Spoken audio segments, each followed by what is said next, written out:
Seigneur, on est vraiment reconnaissant de ce moment ensemble. Bénis ta parole. Amen. Alors, si je vous dis, Dieu est un esprit infini, éternel, immuable, dans son être, donc ça c'est l'essence. C'est-à-dire que les traits de caractère qu'on va développer, pour le préciser, sont infinis, chacun est infini, éternel, immuable. Et tout ça c'est cohérent ensemble. C'est Dieu. Donc, infini, éternel, immuable dans son être, dans sa sagesse, sa puissance, sa sainteté, sa justice, sa bonté et sa vérité. Alors nous, on s'est intéressé à pas mal de choses déjà. On a parlé de sa sagesse pour découvrir un peu, quel est l'esprit de Dieu, comment. Un titre, oui, Dieu est bon. Dieu est amour, plus précisément. Dieu est amour. Dieu est amour. Donc nous avons parlé de la sagesse pour découvrir un peu l'esprit. On a parlé de sa puissance pour réaliser tout ce que ses mains et son bras étendu peuvent faire. Parce que si on avait un Dieu qui soit sage, qui soit bon, qui soit tout ça, mais qui ne puisse rien faire, ça serait un peu dommage. D'accord ? Alors qu'il est tout puissant, donc il est plus fort que le diable. Vous savez qu'il y a des gens qui pensent que le diable est plus fort que Dieu. Les satanistes pensent que le diable est plus fort. Et c'est vrai que quand on regarde le monde, on pourrait se dire le diable est le plus fort. Oui, le diable est le prince de ce monde, sans aucun doute, et il est fort, mais il n'est pas plus fort que Dieu. Pas plus fort que Jésus. Il a été vaincu à la croix déjà, c'est déjà fait, c'est pas encore pleinement manifesté, mais déjà ça l'est dans la vie du croyant qui marche par la foi. Et puis on a parlé de la vérité qui révèle sa pensée, c'est la lumière de comment Dieu pense. Et maintenant on va parler de son amour. Et là on va rentrer dans les profondeurs inimaginables du cœur de Dieu, de ses motivations profondes, de l'amour de Dieu pour nous. Donc ça c'est dans le titre que Dieu est bon, et dans la bonté de Dieu on pourrait commencer par dire que Dieu est amour. Et vous vous rappelez cette histoire du jeune homme riche qui vient se jeter, qui vient auprès de Jésus pour dire « Bon maître, dis-moi ce que je dois faire pour avoir la vie éternelle ?» Marc 10 notamment, l'histoire nous est relatée dans ce chapitre, dans d'autres parties des évangiles aussi. Et donc Jésus le reprend, il dit « Mais il dit comment ? Il dit « Pourquoi m'appelles-tu bon ? Il n'y a de bon que Dieu seul. Seul Dieu est bon. » D'accord ? Parce qu'aujourd'hui, on vit dans un monde où on pense que l'homme est bon. Non, excusez-moi, l'homme n'est pas bon. C'est pas l'éducation, la société, c'est dans son cœur, il a un problème. Et je le dis assez souvent pour dire que nos sociétés vont pas bien parce qu'on n'est pas sur le bon fondement. Le bon fondement, c'est que si l'homme était bon, on n'aurait pas de problème, on n'aurait pas de police, on ne fermerait pas nos maisons, on ne risquerait rien quand on va se promener le soir dans les rues. C'est pas le cas. Donc l'amour de Dieu, on connaît quelques versets, vous connaissez bien sûr 1 Jean chapitre 4 verset 8, celui qui n'aime pas n'a pas connu Dieu, car Dieu est amour. C'est carrément, Dieu est amour. 1 Jean 4 8, et un peu plus loin, au verset 16 de ce même chapitre, il nous est dit, et nous avons connu l'amour de Dieu, et nous avons connu l'amour que Dieu a pour nous, et nous y avons cru. Dieu est amour. Et celui qui demeure dans l'amour demeure en Dieu, et Dieu demeure en lui. Alors, il faut bien comprendre, et je pense qu'on fera encore un deuxième partage sur ce sujet, mais Dieu n'est pas comme nous. Lui, il n'est pas limité par le temps et par l'espace, par exemple. C'est-à-dire que nous, quand on est ici, on n'est pas ailleurs.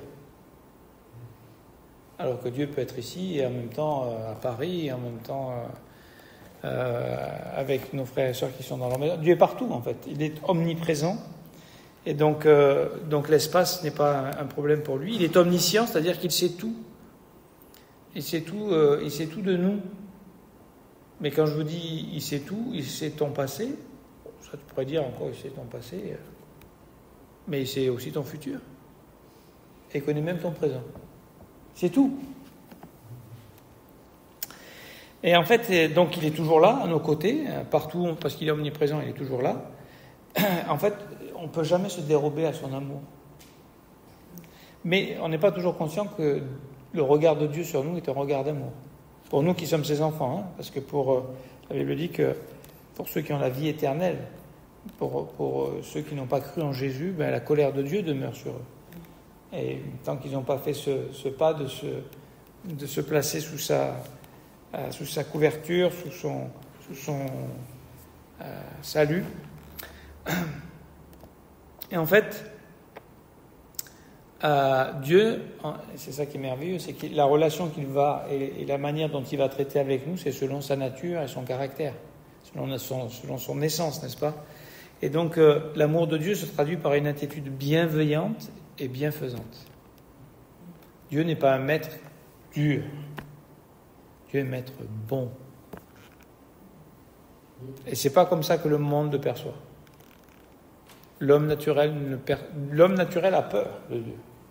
Parce qu'il sait qu'il est pécheur, il sait que ses œuvres sont mauvaises. Il ne veut pas venir à la lumière de Dieu. Il a la crainte de Dieu. Alors, aujourd'hui, on vit dans un monde où on a carrément tué Dieu, donc on a moins la crainte de Dieu comme ça, mais quand on se rapproche de la mort, je peux vous dire que...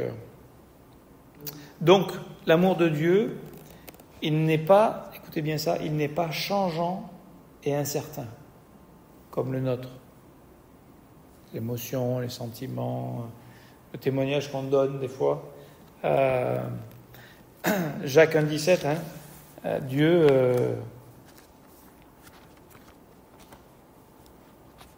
comment c'est dit ? Je sais qu'il allait venir, mais il ne vient pas. Jacques 1,17.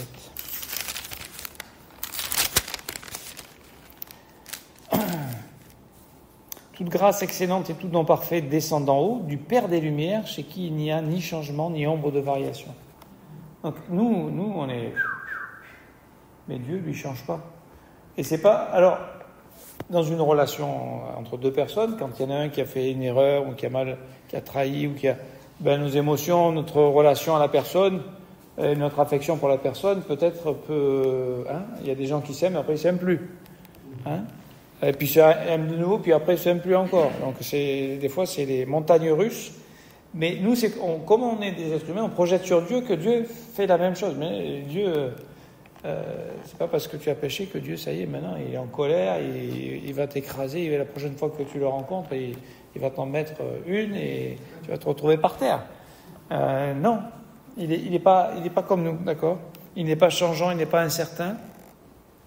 Dieu aussi, il a la différence de nous, il n'a pas les passions que nous avons, il n'a pas les besoins que nous avons aussi, parce que dans la Trinité, le Père aime le Fils aime le Saint-Esprit. Enfin, ils n'ont pas besoin de la création, ils sont parfaitement complets sans nous. Donc tout ce qu'ils sont fait avec nous, c'est en plus, ils ne sont pas dépendants de le Père, le Fils et le Saint-Esprit ne dépendent pas de nous. Maintenant, ils ont fait quelque chose d'extraordinaire. C'est parce qu'il est amour. Et ça m'a toujours interpellé de considérer ça. Parce que notre vision de ce qu'est l'amour aujourd'hui, c'est trompé par l'expérience du monde, les définitions du monde. Mais l'amour de Dieu, c'est une décision. Et l'amour, aimer quelqu'un, c'est décider d'aimer. C'est pas juste s'attendre à une émotion. Quand je sentirai l'émotion, je vais aimer la personne. Non, c'est choisir d'aimer une personne. D'aimer une personne. Et on peut le faire parce que c'est le commandement que Dieu nous a donné, de nous aimer les uns les autres. Et on le fait peut-être par la foi, dans l'obéissance à Dieu, et on se rend compte que quand on le fait par la foi et qu'on apprend... Alors aimer, on va voir ce que c'est, ça veut dire donner notre vie pour l'autre. Et quand on apprend à le faire, eh bien l'émotion va suivre. Alors que les gens attendent l'émotion pour faire les choses. Et nous, par la foi, on obéit à Dieu.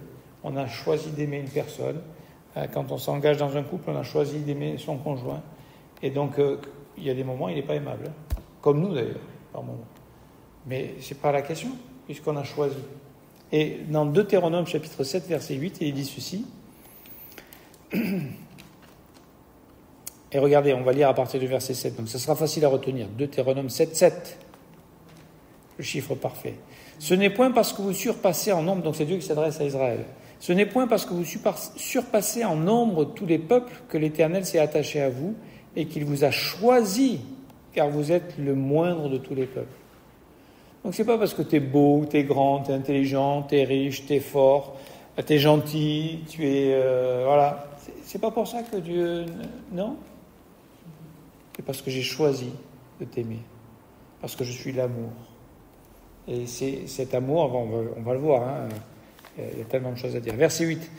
Mais parce que l'Éternel vous aime, parce qu'il a voulu tenir le serment qu'il avait fait à vos pères. L'Éternel vous a fait sortir par sa main puissante, vous a délivré de la main de servitude et de la main de Pharaon, roi d'Égypte.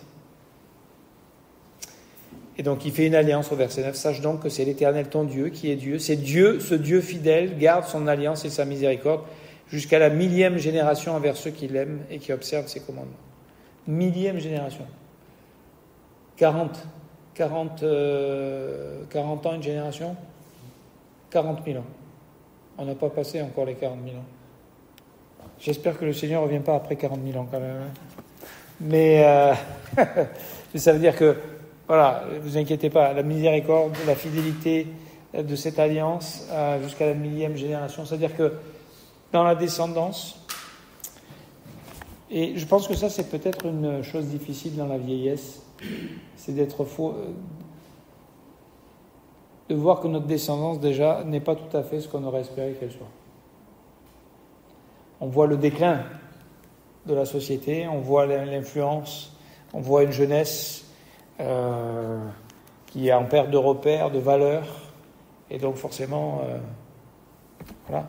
Ceux qui ont des enfants, ils ont éduqué leurs enfants, mais leurs enfants peut-être n'ont pas éduqué dans la foi. Pour les chrétiens, pour nous c'est ça surtout, de voir que en 3 générations il n'y a plus la foi du tout. Et c'était petits enfants. Et c'est dur. Mais c'est la réalité. Mais la miséricorde de Dieu, et la bonté de Dieu, et la fidélité de Dieu. Donc, tout ça pour dire que l'amour de Dieu, c'est la décision. Dieu, en fait, Dieu ne nous aime pas parce qu'on est aimable, mais parce qu'il a décidé de nous aimer.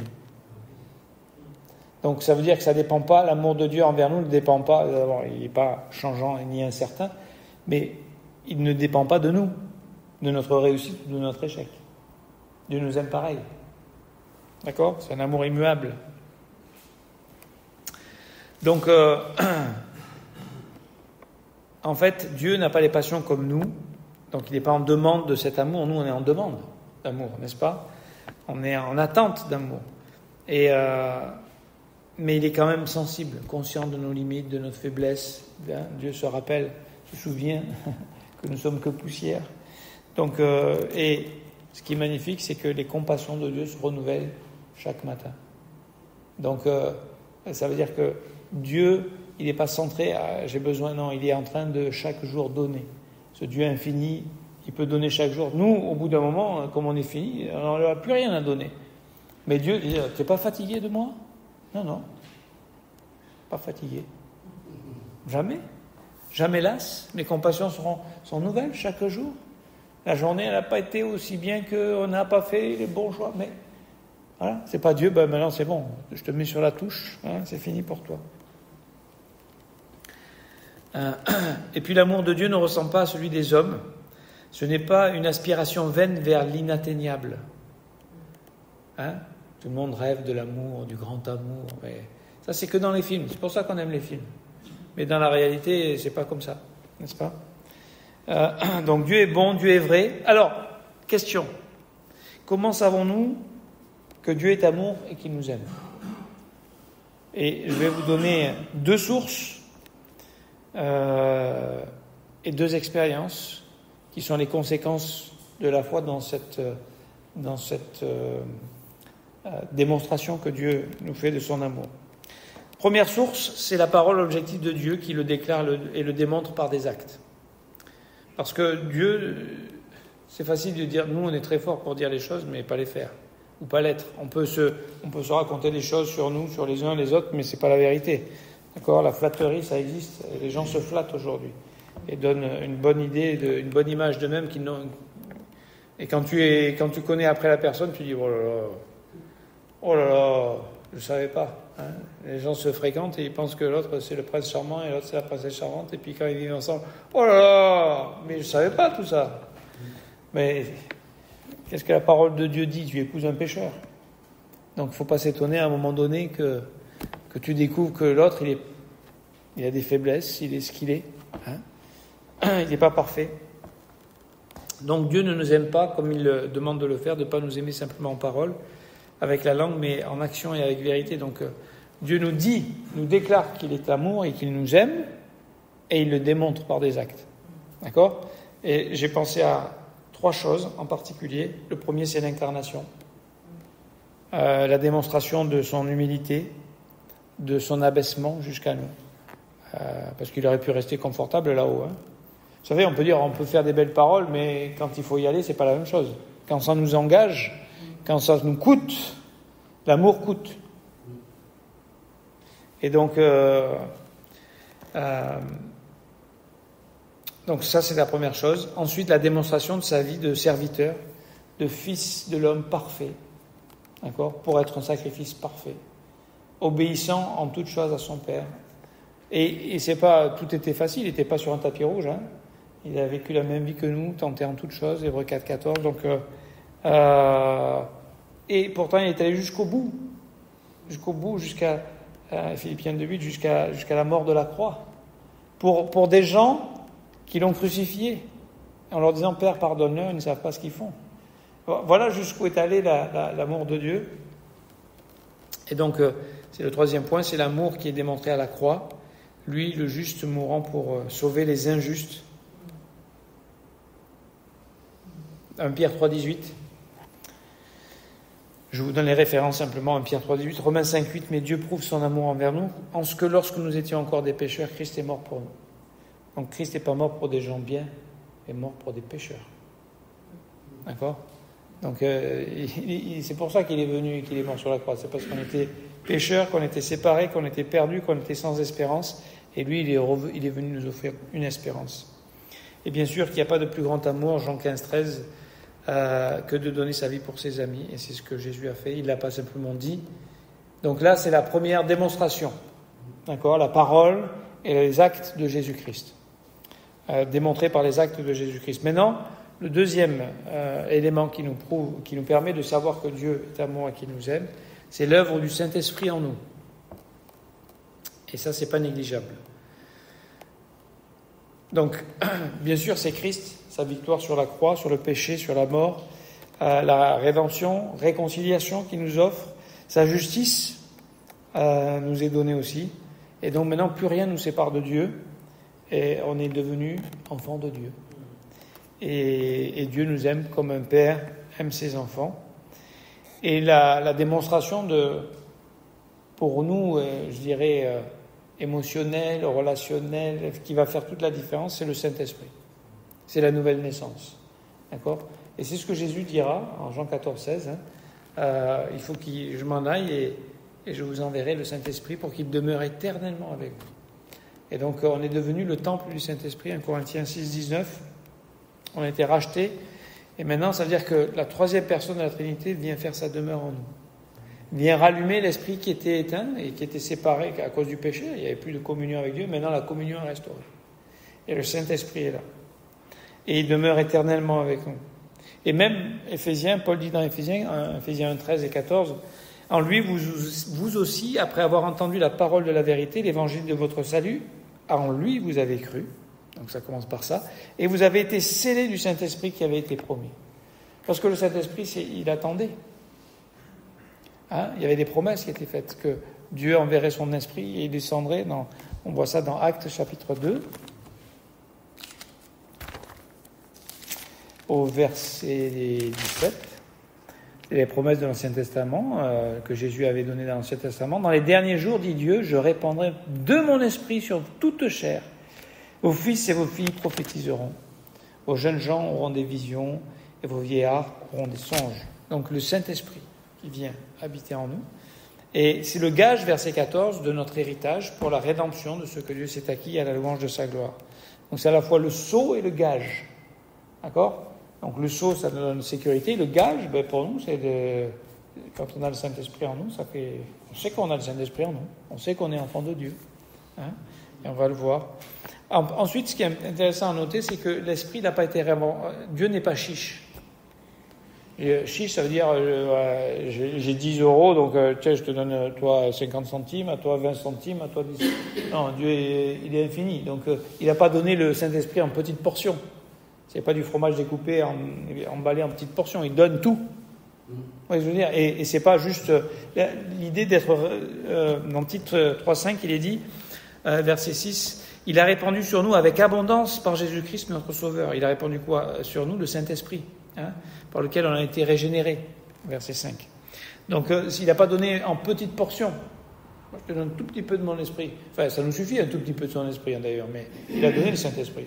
On a une pleine relation. Enfin, on a tout reçu. D'accord? C'est pas, j'ai épuisé le Saint-Esprit, maintenant, j'arrive plus à avancer dans la vie chrétienne. Non, il est là. Alors, on verra, il y a une relation avec le Saint-Esprit. Quelquefois, il peut être attristé, éteint, mais il ne s'en va pas, puisqu'il y a un sceau. Acte 2, 17, je répandrai de mon esprit sur toute chair. Voilà. Et c'est ce qui était promis, et c'est ce qu'il a fait à la Pentecôte. Et c'est comme ça que l'Église a commencé. C'est pour ça qu'on est là aujourd'hui. Et puis, ce Saint-Esprit nous donne le témoignage que nous sommes aimés et enfants de Dieu. Dans Romains chapitre 8, versets 14 et 15. Car tous ceux qui sont conduits par l'Esprit de Dieu sont fils de Dieu. Et vous n'avez point reçu un esprit de servitude. C'est intéressant, on n'est pas dans la servitude, on n'est pas dans l'esclavage, on n'est pas dans la domination, pour être encore dans la crainte, donc on n'est plus dans la crainte. Mais vous avez reçu un esprit d'adoption, par lequel nous crions Abba Père. Donc c'est qui nous permet d'avoir cette assurance qu'on a un papa dans le ciel qui nous aime? D'accord? C'est le Saint-Esprit. Maintenant, parce qu'on croit, parce qu'on a reçu, il y a deux choses qu'on va expérimenter et qui sont la démonstration pour nous de ce qu'il y a eu un changement dans notre vie. C'est l'expérience de la communion fraternelle. C'est que Dieu nous invite à nous aimer les uns les autres. Jean chapitre 13, verset 35, c'est le commandement que Jésus laisse dans ses dernières heures avec ses disciples, de nous aimer les uns les autres comme il nous a aimés. C'est encore mieux que l'Ancien Testament où on devait aimer notre prochain comme nous-mêmes. Mais là, on l'aime comme Jésus nous a aimés. Donc c'est encore plus élevé. Et ce qui est intéressant, c'est que Dieu, en fait, nous rend capables d'aimer les uns les autres. On est encore imparfait, on est d'accord. Mais malgré tout, on expérimente ça dans le corps de Christ. Avec des gens où naturellement, on ne serait pas dans le même club, on ne serait pas dans les mêmes activités, on ne se serait jamais rencontrés. Mais dans l'Église, on se rencontre de tous âges, de tous niveaux sociaux, des riches, des moins riches, des gens avec un grand QI, des gens avec peut-être moins de capacité intellectuelle, enfin de tout, des handicapés, et on est là, et on peut s'aimer les uns les autres. La communion fraternelle. Et ça vient d'où? Ça vient du Saint-Esprit qui est en nous, ça vient de Jésus, de l'amour de Jésus qu'on a reçu, et que maintenant on commence par la foi à partager avec les autres. Et ce qui est intéressant, c'est que souvent, malheureusement, quand l'homme recherche des choses qui sont des manifestations puissantes de Dieu. Et donc, si vous lisez dans le premier livre des Corinthiens, cette église, qui avait beaucoup de dons, et ils se glorifiaient, ils gloussaient d'avoir autant de dons, et notamment le don des langues, des prophéties, enfin tout ça. Mais si vous regardez bien, 1 Corinthiens 12 qui parle de tous les dons des Corinthiens, et c'est ce qu'on voudrait comme démonstration. Mais Dieu ne nous a pas appelés à parler en langue à notre frère ou notre sœur, il nous a parlé à l'aimer, à démontrer l'amour. Et vous regardez au milieu de 1 Corinthiens 12 et 1 Corinthiens 14, les deux chapitres qui parlent des dons dont les Corinthiens se glorifiaient, il y a le chapitre de l'amour qui commence à 1 Corinthiens 13. Tu pourrais faire tout ça là, tu aurais toutes les langues, tu parlerais même la langue des anges, de tout ce que tu veux. Si tu n'as pas l'amour, zéro. L'amour, c'est ce que Dieu nous demande de faire. C'est ça la démonstration d'un croyant. C'est d'aimer son prochain. C'est pas de lui démontrer qu'il est spirituel par des choses simplement extérieures. En fait, ce que Dieu nous demande, c'est d'avoir sa vie, la vie de l'esprit. Et c'est la vie de l'esprit, une vie apaisée, qui procure la paix. Une vie qui qui a tout reçu gratuitement et qui peut maintenant se réjouir de l'assurance et de l'espérance qui est en lui, et qui peut maintenant partager, et qui n'est pas à la recherche de devenir quelqu'un, d'atteindre quelque chose. Voilà. Pourquoi les gens les relations sont, on parlait de ça, sont tellement difficiles? C'est que les gens sont pauvres. Les gens sont dans la crainte. Les gens sont dans la servitude. Mais nous, on n'est plus dans tout ça. On est aimé. On est rassuré. On est en sécurité. Donc, on a la paix avec Dieu. On a la joie de Dieu. On a l'amour de Dieu. Et on ne cherche pas en nous-mêmes l'amour. On est aimé de Dieu et on aime notre prochain. Et cet amour qu'on donne, eh bien, on le reçoit aussi. Vous savez, quand vous aimez quelqu'un, vous savez ce qui se passe? Ben, il vous aime, en général. Des fois, ça prend un peu de temps pour apprivoiser quelqu'un.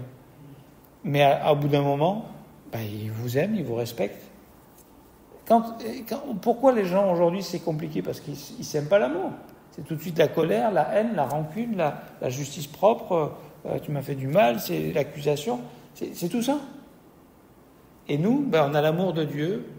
Et vous savez ce qui fait l'amour de Dieu? Dans 1 Pierre chapitre 4, il pardonne et il couvre une multitude de fautes. Waouh! Et ça, c'est la communion fraternelle. C'est qu'on apprend à se connaître en Christ. Parce qu'on n'a pas une chair, on en a tous une. Mais si on se rassemble autour de la chair, ben, on ne va pas rester longtemps ensemble. Maintenant, si on se rassemble autour de Jésus-Christ, et de ce qu'il a fait, et de ce qu'il va continuer de faire, parce qu'il en aura besoin, ben, en fait, on se régale d'être ensemble. Et on continue de se voir souvent, régulièrement, et on n'est pas las. Et chaque fois, on est content de se voir. Mais c'est quoi ça? C'est la communion fraternelle. Ça, c'est l'amour de Dieu qui est démontré. Et d'ailleurs, c'est à cet amour-là qu'on verra qu'on est disciple de Jésus-Christ. Pas du parler en langue, ou de la prophétie, ou de tout ce que vous voulez. C'est à cette paix, à cette joie, à cet amour, à cette espérance que nous avons. Donc, Galates 5, 22, mais le fruit de l'esprit, c'est l'amour, la joie, la paix, la patience, la bonté, la bénignité, la fidélité, la douceur, la tempérance. Voilà ce que c'est d'être croyant, la puissance de l'amour. Voilà ce qu'elle fait en nous. C'est qu'elle transforme des relations conflictuelles, et bien il y a la paix de Dieu qui vient. Il y a l'amour de Dieu qui vient. Et puis, un quatrième point, c'est que non seulement on apprend à s'aimer les uns les autres, mais même on apprend à aimer les gens, mais qui sont vraiment pécheurs. Parce que nous, on l'est complètement, mais qui sont pécheurs et loin de l'Église, qui ne savent pas encore. C'est l'évangélisation, c'est partir en mission. On va faire Pasteur David. Voilà. C'est extraordinaire. Mais ça vient d'où? Oh, j'ai ça en moi-même. Non, je n'ai pas ça en moi-même. Ça vient de l'amour de Dieu, ça vient du Saint-Esprit. Et l'amour de Dieu, il n'est pas donné, comme le Saint-Esprit, il n'est pas donné en petite mesure, ça déborde. Et ça déborde sur les autres, ça déborde dans la famille, ça déborde dans le couple, ça déborde dans l'Église, ça déborde de l'Église. Il faut que ça déborde de l'Église. Ça commence dans l'Église, et après ça déborde. C'est cet amour de Dieu qui nous transforme et qui nous motive. C'est connaître l'amour de Dieu, et je vais m'arrêter là, c'est connaître l'amour de Dieu qui nous permet de le suivre par la foi, d'être prêts nous aussi à l'aimer en retour et donner notre vie pour lui. Parce que aimer, ça coûte. Mais la récompense est extraordinaire. Le retour sur investissement, c'est mieux que tous les investissements financiers que vous pouvez faire à 10, 15, 20, 30%. C'est peanut à côté de ça. Parce que ça passera. Alors que ça, c'est éternel. C'est éternel. Aimer vos enfants. Alors après, il faudra peut-être qu'on précise un peu ce que ça veut dire aimer, parce que ce mot-là est tellement galvaudé. J'aime le ketchup, les frites, la télé, le programme, ceci. J'aime. Non, aimer son prochain, c'est qu'est-ce que Dieu veut dire, d'accord, quand il parle d'amour. Et Philippiens chapitre 3, et je vous lis à partir du verset 16, c'est Paul qui prie pour les Philippiens, afin qu'il vous donne, selon la richesse de sa gloire, d'être puissamment fortifiés par son esprit dans l'homme intérieur, en sorte que Christ habite dans vos cœurs par la foi, afin que, étant enracinés et fondés dans l'amour, vous puissiez comprendre avec tous les saints quelle est la largeur, la longueur, la profondeur et la hauteur, et connaître l'amour de Christ qui surpasse toute connaissance. Vous savez, nous on vit dans 3 dimensions, hauteur, largeur, longueur. Et là, il y a une 4e. Là, on est dans tous les domaines. Il n'y a rien qui ne... je veux dire, on est dans une autre dimension, dans l'amour de Dieu. Et comment on va le comprendre? Avec tous les saints. On est appelé à connaître, à grandir, à apprécier. Parce que Dieu nous aime, mais si on ne le croit pas, si on ne le sait pas, si on ne le connaît pas, si on ne l'apprend pas, si on ne le découvre pas, eh bien, on vit comme s'il ne nous aimait pas. Parce qu'on interprète les situations, les circonstances. Et là, on s'arrêtera là pour ce soir, parce que le temps est déjà imparti. Mais je voulais juste peut-être, c'est ça que je voulais communiquer, puis on reprendra ça peut-être la prochaine fois. Mais je conclue avec cette pensée. Pour nous qui sommes chrétiens, c'est comme les relations. Vous savez, quand deux personnes se rencontrent et qui tombent amoureux, comme on dit. C'est le plus beau, c'est la plus belle. Ah, c'est extraordinaire. Saisi par... on cherche cette émotion, en fait. Mais cette émotion, elle est fugace, en réalité. Elle ne peut pas... parce que ce qui se passe, c'est qu'au bout d'un moment, on apprend à connaître l'autre et on réalise qu'il n'est pas si parfait que ça, en fait. Et elle n'est pas si parfaite que ça, finalement. Au départ, tu donnes que la bonne image. D'accord ? Donc, les relations, au départ, tout est beau. Et puis, comme on a en telle attente et tel besoin d'affection, d'amour, de pouvoir recevoir, donner, partager, on croit ce qui est inatteignable, inaccessible. Enfin, on a ce rêve que ça va marcher.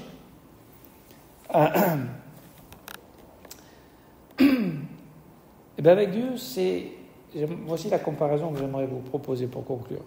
Avec Dieu, ce qui se passe, et ce qui peut être difficile pour nous, dans le long terme, dans notre relation avec Dieu, c'est qu'on se rend compte que Dieu, on ne le comprend pas toujours, ce qui permet les circonstances. On ne comprend pas que toujours, toute chose concourt pour notre bien. On n'a pas toujours l'impression que ce soit pour notre bien.